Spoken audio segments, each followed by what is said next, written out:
తెలంగాణ ఉద్యమంలో విశ్వబ్రాహ్మణులుగా ఇప్పుడు ముందుంటామంటూ భాగంగా తెలంగాణ సిద్ధాంతకర్త ప్రొఫెసర్ జయశంకర్ గారు, అలాగే తెలంగాణ కోసం అసలు భాషి తెలంగాణను సాధించినటువంటి శ్రీకాంచారి 2009 30 రోజు ఆత్మహత్య చేసుకోగా మన తెలంగాణ సృష్టించింది. ఆ తెలంగాణను మన సాధించిన తెలంగాణను మన విశ్వబ్రాహ్మణ పాత్ర ఎంతో ఉంది.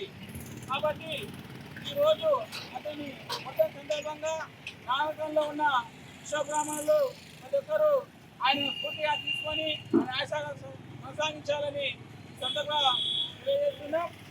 అలాగే మా విశ్వబ్రాహ్మణులుగా ప్రభుత్వము ఎల్లవేళలా ఆదుకొని మాకు తోడ్పాటు అందించవలసిందిగా సందర్భంగా రాష్ట్ర ప్రభుత్వాన్ని వేడుకుంటున్నాం.